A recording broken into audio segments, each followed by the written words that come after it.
In fact, Brother Adi, I was sick for long time.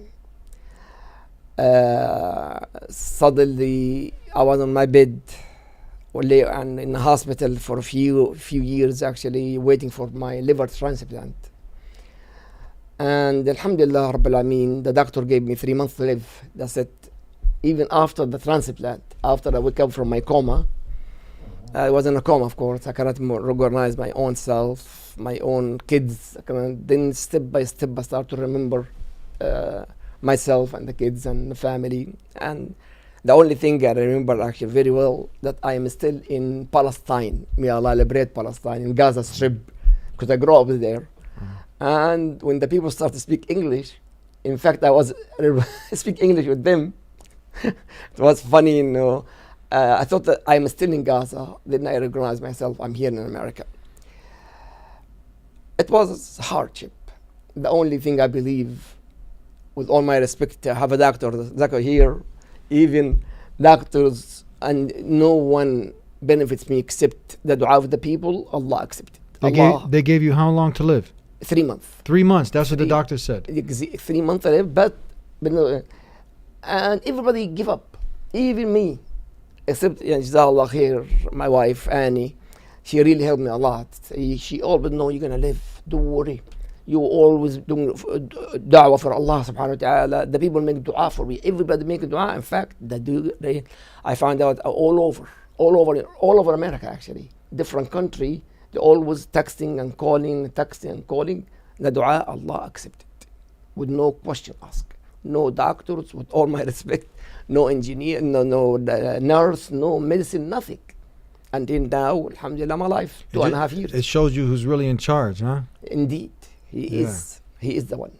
How long's it been that you went above and beyond the 3 months? I was in the hospital actually waiting for my list, 5 years actually. 3 years, I'm out of it. But the last 2 years, 1 year and a half, 2 years, I'm out. You know, I cannot recognize even myself. How did you feel now when you're told you got 3 months to live? Does life now change? Like, how did you feel when you got that news? What goes through your mind? What are you thinking?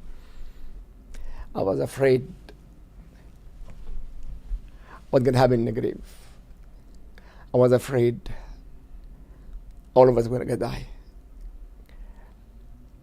Allah Azza wa Jalla يقول كل نفس ذائقة الموت. Every soul gonna die. I remember the only thing I remember in the Quran was reciting Quran all the time, especially in the ayat. كل نفس ذائقة الموت. Every soul gonna die. And remember when the Prophet sallallahu alayhi wasallam, Jibreel alayhi salam, يقول يا محمد عش ما شئت فإنك ميت. Oh Muhammad, live as long as you gonna die. You live, gonna die. واحبب ما شئت فإنك مفارق. Love anyone. Love Aisha, love Fatima. You're gonna do. And واعمل ما شئت فإنك مجيد. Do whatever, Allah will give you what you want. Always I remember that. Really, when I wake up from my coma, my wife Jazakallah khair, she carried me in a wheelchair, especially Fajr and Isha, because I insist to go to the masjid even in wheelchair. I cannot walk.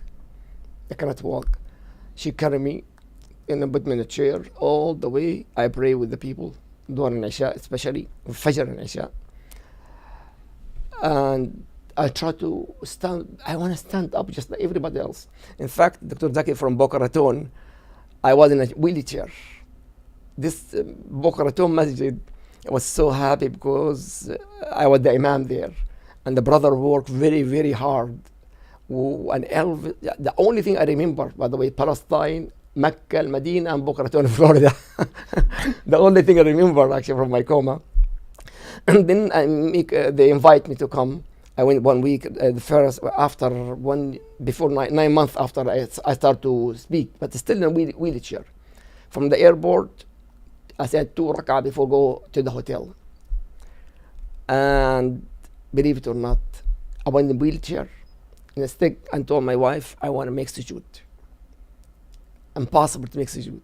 And believe me, Allah subhanahu wa ta'ala make me make sujood in Boca Raton also. I was dreamed to come, and it happened.